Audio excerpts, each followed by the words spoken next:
Welcome to This Explainer. Today, we're diving into a place of awe-inspiring scale, deep complexity, and honestly, breathtaking extremes. We're talking about the Republic of South Africa.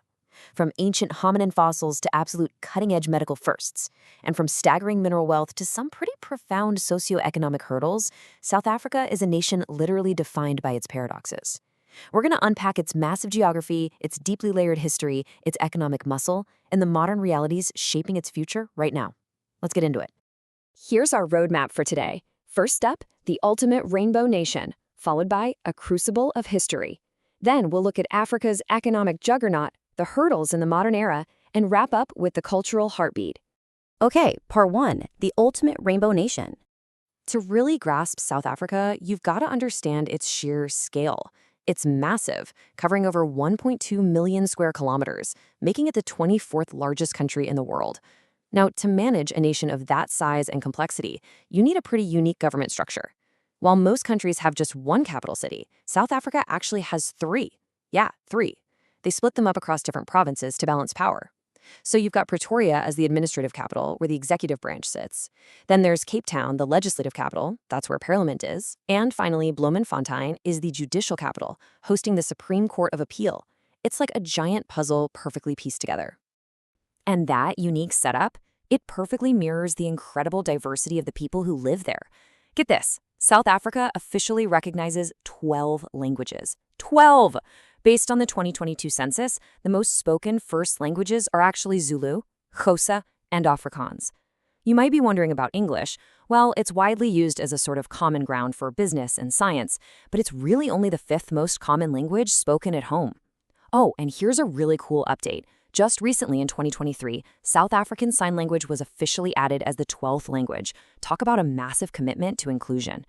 When you look at the entire population of over 62 million people, the breakdown is fascinating. It's about 81% Black African, 8.2% colored, and just for context, in South Africa, that term refers to a distinct mixed-race ethnic group with incredibly deep historical roots. Then there's 7.3% white and 2.7% Indian or Asian. It's exactly this precise, beautiful mix of cultures, languages, and origins that gives South Africa its famous nickname, the Rainbow Nation. Moving on to part two, a crucible of history. Now, an intricate society like this doesn't just happen overnight, right? South Africa's story quite literally starts at the dawn of humanity. I mean, the region holds some of the oldest archaeological and human fossil sites on the entire planet. There's a UNESCO World Heritage Site in Gauteng, appropriately named the Cradle of Humanity. It's given us ancient hominin fossils dating back roughly 2.5 million years, including the famous tongue child found way back in 1924. And modern humans, we've been living on the southern tip of Africa for at least 170,000 years. Just incredible to think about. Fast forward through the ancient migrations of Khoisan and Bantu-speaking peoples, and we hit a major turning point, the Dutch establishing a settlement at Table Bay in 1652. This kicked off centuries of colonial expansion, conflict, and eventually British occupation. By the 1880s, the discovery of diamonds and gold triggered a massive mineral revolution. It caused explosive economic growth, but also led straight into the devastating Boer Wars. This whole sequence, colonization followed by intense resource-driven conflict, really laid the chaotic groundwork for the 20th century. Then came 1948, when the National Party took power and institutionalized apartheid, a strict legal system of racial segregation. Under the system, the minoritarian white-led government classified everyone by race, engineering a society where the Black majority faced systemic disadvantages across the board. We're talking income, education, housing, political representation, you name it. But after decades of fierce internal resistance by anti-apartheid activists and massive international pressure, the system was finally dismantled. The turning point was in 1990, when Nelson Mandela was released from prison, which ultimately paved the way for the country's first universal elections in 1994. Which brings us to part three, Africa's economic juggernaut. Emerging from the apartheid era, South Africa quickly reintegrated globally to become the most industrialized, technologically advanced, and diversified economy on the continent. But it's an economy completely defined by a core paradox. On one hand, you have staggering wealth. The Johannesburg Stock Exchange is the biggest in Africa, with a massive $1.36 trillion market cap. Plus, the nation is an absolute mining superpower, sitting on an estimated 88% of the world's platinum reserves, not to mention huge deposits of gold and manganese.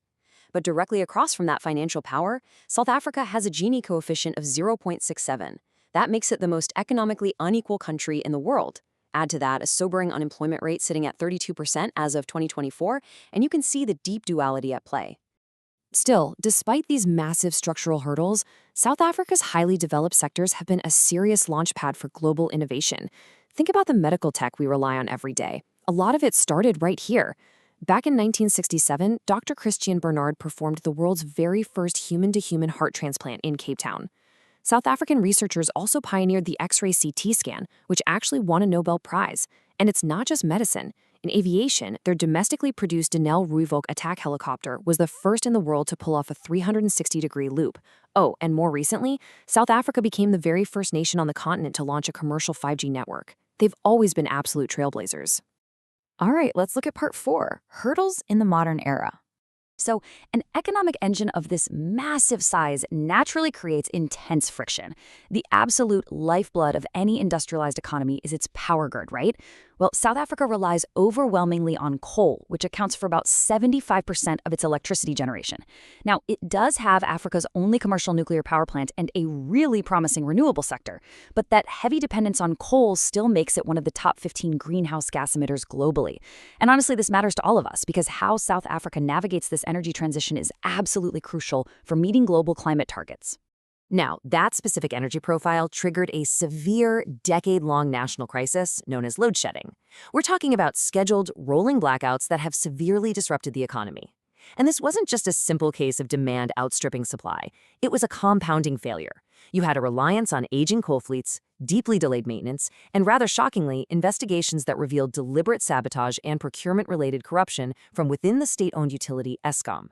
The good news? A massive $130 billion energy transition plan is currently underway to stabilize the grid. But the economic scars from the blackouts definitely run deep. And as you might expect, these economic constraints inevitably spill over into everyday society. With about 55% of the population living below the upper bound poverty line and the top 10% holding over 70% of the nation's wealth, the wealth gap is the most severe globally. Because of this, the country struggles heavily with violent crime. To put it into perspective, an average of 57 murders per day were recorded between 2017 and 2018. It's a complex issue driven heavily by systemic poverty and organized gang violence in these highly unequal urban centers. Finally, let's move to part 5, the cultural heartbeat. Despite these really profound systemic hurdles, South Africa is anything but defeated. The nation possesses an astonishing wealth of both natural biodiversity and cultural exports. Geographically, it's actually ranked 6th among the world's mega-diverse countries. It's home to the fynbos biome, this relatively small region in the Western Cape that somehow contains over 9,000 plant species. It literally hosts about a third of all succulent species on Earth. And culturally, its global footprint is huge. Distinctly South African music genres like Kwaito and Amapiano are completely dominating international airwaves right now. Even its culinary exports, like the flame-grilled chicken chain Nando's, are operating in over 23 countries around the globe.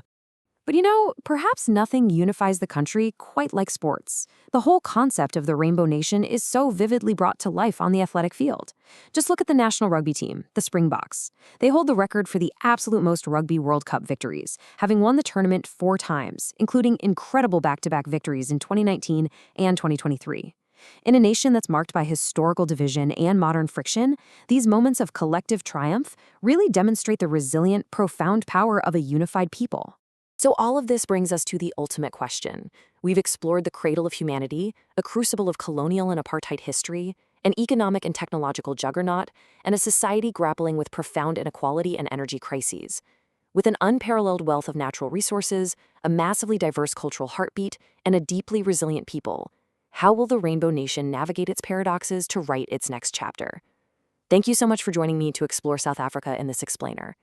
Take these facts, reflect on these realities, and as always, stay curious.